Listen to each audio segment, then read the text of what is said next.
could you run to my house? I got a big hill, right? Yeah. Just knock down a few trees, maybe pull out a few rocks. I don't know. Here's a good one: trail riding. And I'm going to use Rick as an example. Rick has a barn attached to his house. Just not thinking that you want to do this, but you've got 2 horses. Say you wanted to run a home business of trail riding out of your house. Okay, it's connected to your house. You live there. Now, here's the next step. The business is run out of the second building. The house becomes unoccupied, or the business is run by somebody in the separate building. That's not allowed, though. That's not right. That's where I think that we're going to start fighting over this. But then we don't have to fight it because it's not allowed. Yeah, that means cottage industry. Home occupation, the owner has to occupy the property. Has to live on it. That has to be a secondary use. The only two primary uses are residential or agricultural. Now, for agricultural, I think you could argue that you don't need to live there to be using it as agricultural. And so I think that if you could, I don't know what the answer is, but if you don't have to live there for one of the primary uses, do you have to live there for doing agricultural? Can you also do a home occupation? Now, cottage industry. Here's something that I'm sure I'm going to get some. This area needs a dude ranch. Here's something I'm sure I'm going to get some hairy eyeballs over is we're rewriting the regulations. Currently, the regulations say residences never need, for residential, you do not need a site plan review. We're rewriting the regulations. We could change any of that. It's not in the zoning.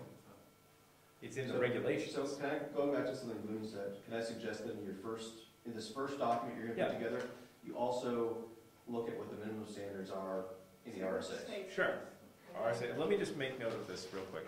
Because I think that would, then it'll be like, okay, well, the RSA says we have to do X, Y, and Z at a minimum, right? And that'll help guide us in how to think about this. Mr. Chairman, we owe you a great debt of thanks here to do this for us.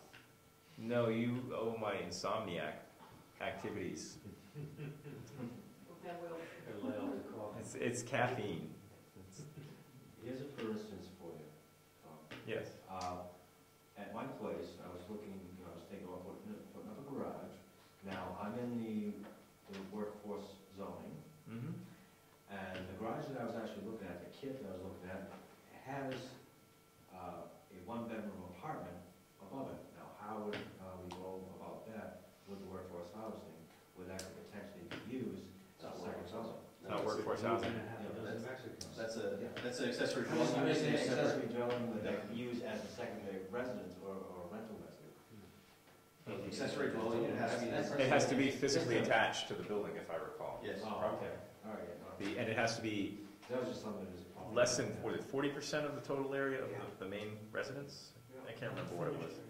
Less than 40% of the overall area. And it has to be a certain minimum size too, right? Like a certain number of square feet. It has to be attached. Yeah. No problem. But you could rent it out as an office space for somebody, Yeah, that, right? They couldn't live there, but they could probably, if the office space is not being used by the primary occupant of the property, then it wouldn't fall under the cottage It's not home industry. occupation. It's not home occupation, cottage industry. There's one that just came to mind that I was writing, and I don't even know what the answer is. Could a site plan review impact earth excavation and restoration? Because that's the document that we have that's the oldest. That hasn't been revised since. No, they take care of that with a reclamation plan. Okay. With a what? Called a reclamation plan. That's how awesome. It does not apply to that. Okay, so That's called incidental excavation. just to tie it all up, because it's almost 8 o'clock, I've volunteered to go and research this to where it could potentially apply, what the RSAs say, and come back with that information next time and put some sort of basic structure to it. I'll second that. Well, we don't have to, I volunteered. You have to. I applaud. Okay, so that brings us, any other discussion on that before we move on? Number 8, member comments. Any comments? I think that I was very excited when I picked up my rule of procedure, the new copy, 3-hole punched, with a signed page in there. I feel very confident that I know what I've got now. One thing I don't have in my binder is the zoning ordinance with similar official know somebody who can give you one. Right, I'm just wondering if I'm the only one, or if that's a general problem that we've got across the whole board. I picked up one at the last meeting, and I wrecked it. I put it in my car, and it got all wrecked and dirty, and someone asked George for another copy. Which last? Yes. What we did several years ago was we had the administrative assistant go through the public viewing book and made sure it was up to 100% up to date. And then the administrative assistant would take each book one at a time and go through it, make sure it's updated, and then give it back and take another. Well, actually, they did it two at a time, I think it was. Right. To make You sure. up for that, George? Absolutely. The last zoning ordinance that I have in my book is effective March 10, 2010. Yeah. Yeah. Well, no, we just did the 2001. The other 2000. We certified that last one. And we certified it for the, assessor clerk, also. Town clerk. Town clerk, thank you. And also I have, well, you may want to. Well, yeah, George just handed me, he didn't want me to forget. This is this is the actual page that Virginia McGinley signed for our official copy of the certified town ordinance. I mean, zoning ordinance, excuse me. And his comment was, do you want the page to be signed by the board? And I honestly don't know the answer. Do you have to have that? It's not required. So, I think we'll skip it, George. We'll skip it. And give you the official one. So if I can just say. Please, go ahead. On the basis of that, now that we have okay, I have the copies of the zoning ordinance all made up. All this has to do is be inserted in there and three-hole punched, and then everybody can receive it. Would it be okay with everyone if we got that at the next meeting? So we can distribute that next time. Okay. Any other member comments? Just a thought, and I don't know how it will go over. If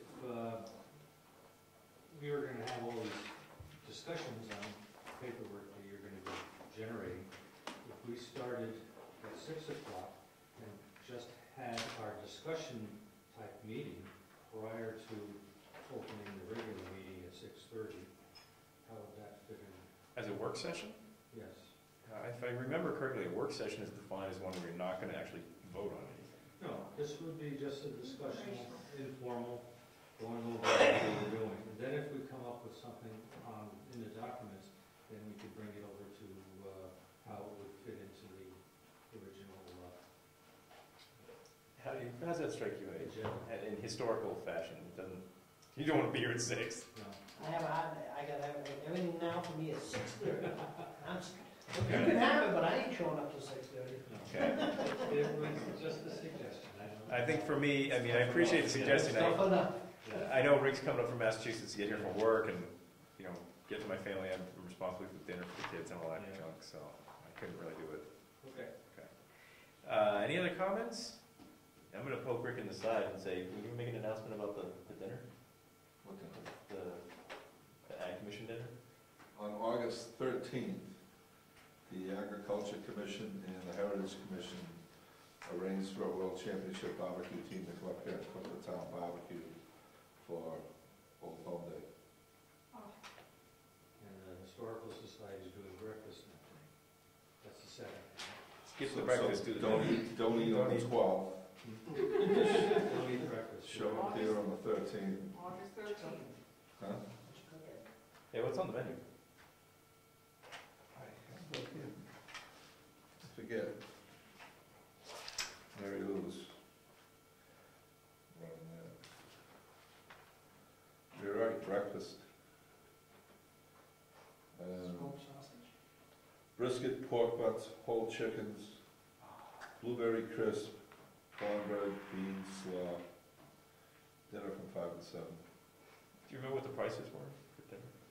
I think she said $10 for big people, $5 for small ones.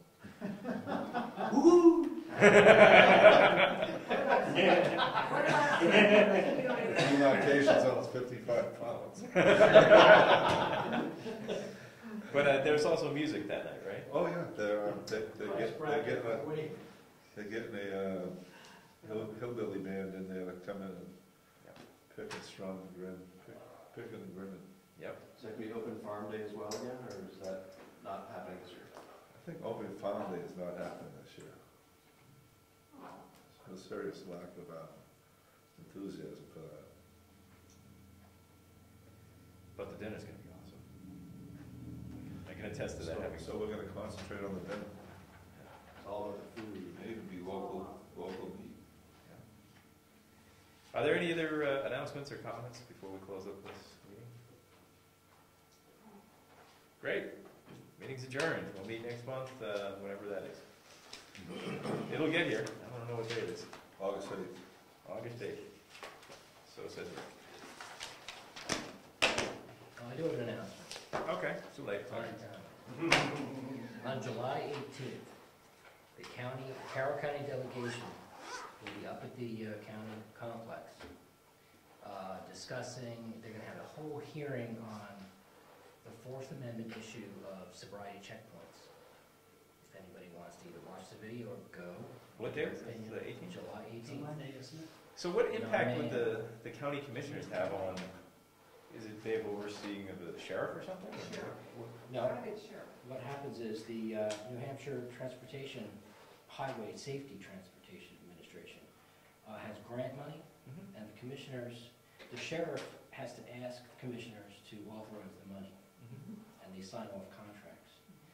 And of course, bells and whistles went off in my head about the Constitution about this, about the Fourth Amendment, about pulling people over that haven't committed a crime yet. So it started a firestorm, made it in the paper, the sheriff has now got involved in it, and now one of the... Was it just you? You just brought it up and they all got upset? Watch the videos. I haven't seen it yet. We knew you were trouble from the get-go. It's on the page on the website called Government Expose. Okay. And now Norman Tregenza of, I think it's Madison, he's the one that brought it up to the board, and they're gonna have somebody there from the transportation highway safety people there. They're gonna have a constitutional person there, a Supreme Court person is gonna be there. It's gonna be a big discussion, and it's gonna spread throughout the state. Do you testify? Oh, I'm gonna open my mouth, definitely. I don't, I went over a short time, But but. I've learned already, I'm not afraid to open his mouth. Oh, that's true. Well, no, You stand up for what you believe in. when you come to the local, when no one comes to your local county commission meetings and the commissioners sit there and basically just, you know, rubber stamp maybe I shouldn't say rubber stamp, sign off on a strictly constitutional problem like it's flippantly nothing. You have to say something, because this is when it happens. It happens in those local meetings. This is the first time I've ever known somebody who even thought of that. I mean, nobody's ever, maybe I just missed it in the papers or whatever. I've never heard somebody actually make that connection before. That's, Checkpoint? yeah, I mean, I've never stopped at one. I never really think about these They things. have to bend over backwards to try to avoid The the length of issue, sheet. right? It has to be random and not everybody and I all don't of think they are random. I They think don't they have the have right to pull I over think they anyone, have to just apply, cars. they have to apply, tell them where it's gonna be. Yeah. And when it's gonna be, in a couple of weeks in advance or something like that. Who would they tell? I got pulled over. Will they? Like our selectmen would know, and there would be a. They have to go to a judge, I So don't it's know, like a phone tap then. yeah, it's that same thing. They have to go to a judge that is not in the district to okay a warrant for a certain area. My problem with that is, you're talking Minority Report, pre-crime techniques. How are you saying that I have a warrant to arrest you, or not arrest you, to stop you and search you? If you read the Fourth Amendment, it strictly says unreasonable search and seizures, comma, and it's comma all the way through the amendment, purposely, because it says right there at the end that you need probable cause, and you need a warrant. You need persons to be seized, things to be seized, and the place that it's going to be seized. You have specific things. Involved with the warrant. Right. Now, it doesn't It's a excuse, general public warrant. it doesn't excuse drunk driving. I mean, that's it. I Oh, mean, no. but it comes to the point that we're allowing the state to go past the Fourth Amendment. Now, if you go on the website, you'll also see that I did an interview with Ron Paul, Oh, he was in town recently, yeah. and I asked him about this constitutional question. His answer was that the Fourth Amendment was repealed through the Patriot Act. I never thought of it being that way, but the No. Patriot